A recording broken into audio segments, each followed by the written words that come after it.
When Spring Comes by Henkes, illustrated by Dronzek. This book is dedicated to Will and Clara.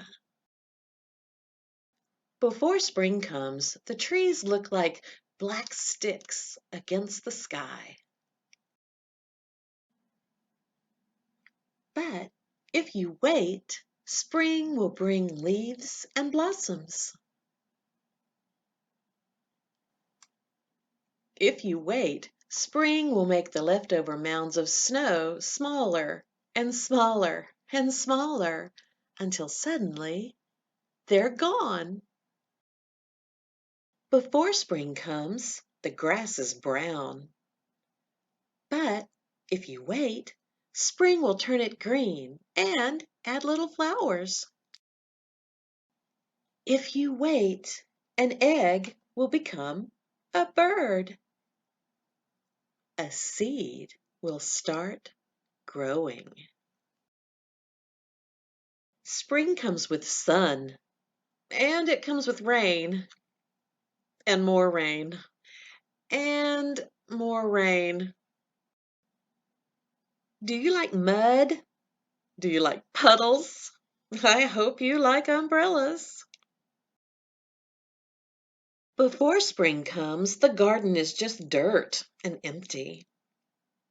But if you wait, spring will push up green shoots through the dirt to fill up the garden. And spring will call out the pussy willows and new kittens too. Spring can come quickly or slowly. It changes its mind a lot. But when spring is finally here to stay, you will know it. There will be buds and bees and boots and bubbles. There will be worms and wings and wind and wheels. You will feel it. You will smell it. You will hear it. When spring is finally here to stay, you might think you are done waiting, but you are not. Now you have to wait for summer.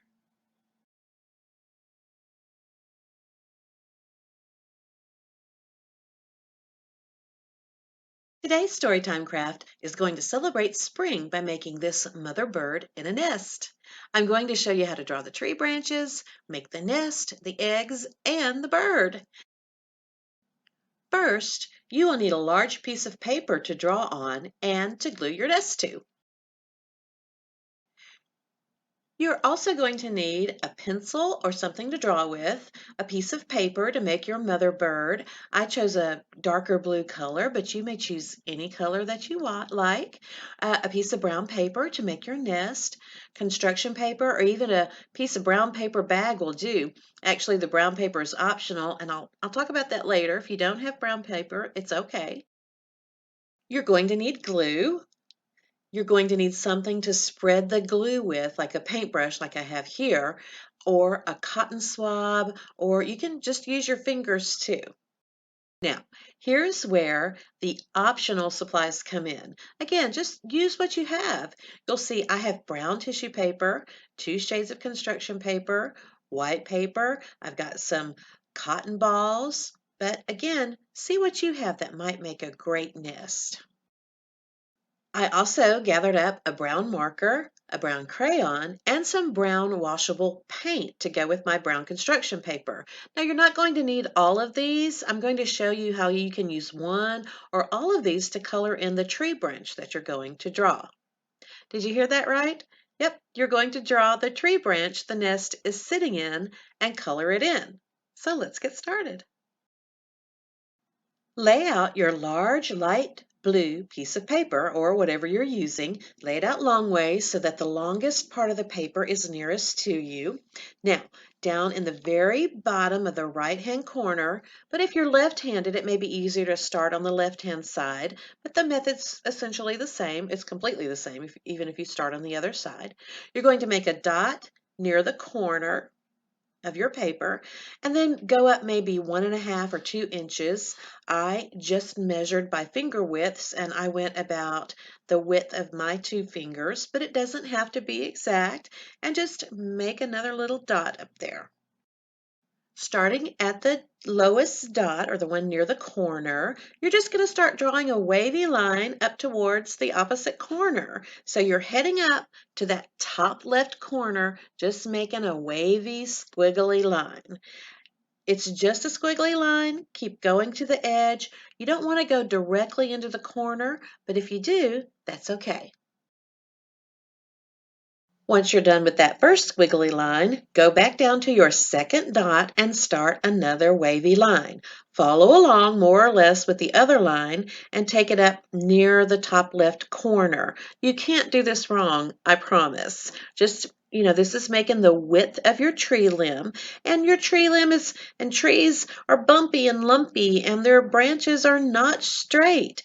So, however your branch turns out, I bet it's terrific. You'll notice that I kind of veered off and made the top part of my tree branch look like a Y.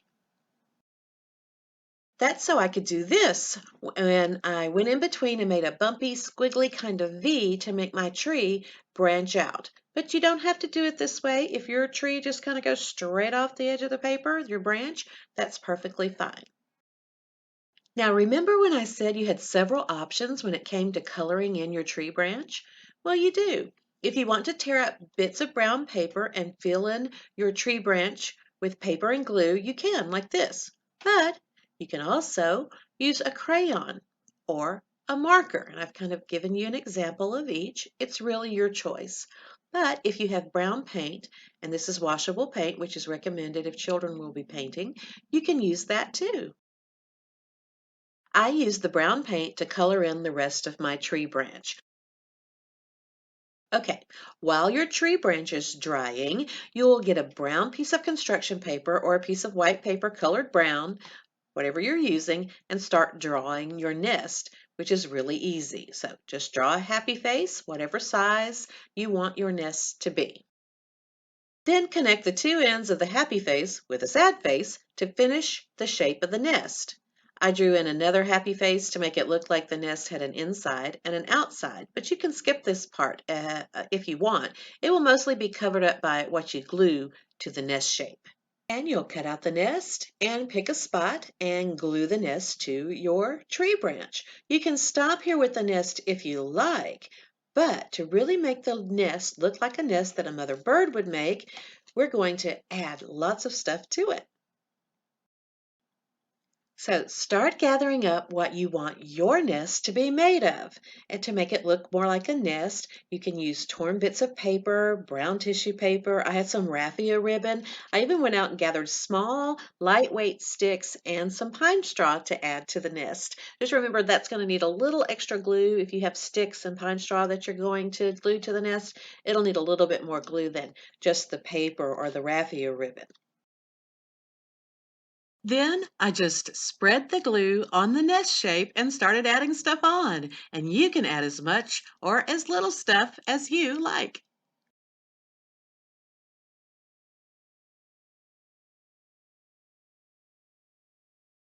While that's drying, let's move on to make the eggs to put in the nest. Eggs are really easy to draw. I made my eggs out of blue construction paper. Do you remember from the story that the eggs were blue? But they don't have to be. Use what you have. And the first thing you do to make an egg is to make a sad face. Then make a happy face and connect the ends by kind of rounding the ends, okay? This doesn't have to look like perfect eggs. Your mother bird in the nest is going to cover most of them up anyway, so don't worry if you don't have perfect looking eggs, okay? Add as many eggs as you want. You can decorate them if you like, and then cut them out and glue them into the nest. I also decided to add some clouds to the sky. So I drew wavy blobs out of white paper, cut them out, and glued them on. I also added a cotton ball cloud, which you can do if you want. Take a cotton ball and kind of pull it loose a little bit and glue it on. Younger children usually really enjoy this part. Our nest is really looking great, but where's the mother bird? So choose a piece of paper that you want the color of your bird to be. I use this pretty kind of darker blue, but you can use any color paper you like, or any color that draw your color your white paper in. And you're going to draw a happy face as big as you want your mother bird to be. Next, draw a straight line from the top of the happy face or the half circle over to the other side. So you're making the bird's back so that it looks like this. To draw the bird's head, just start at one end, go up at an angle and back down to make a triangle, and there's the bird's head. Then cut the whole thing out. For the tail, cut 3 strips of paper, and you can cut the strips on the diagonal, but that's optional. You can make the tail feathers all even if you like. Glue the tail feathers on. Then glue the bird slightly over the eggs in the nest. You want some little egg shapes and colors peeping out. You can draw on a beak, and that's just 2 little lines there, kind of going out diagonally. Eyes, a few head feathers or some fluff there. You can just make a squiggly line, kind of a humpy line along the back for the bird's wing. And that's it. There's your bird in a nest just in time for spring.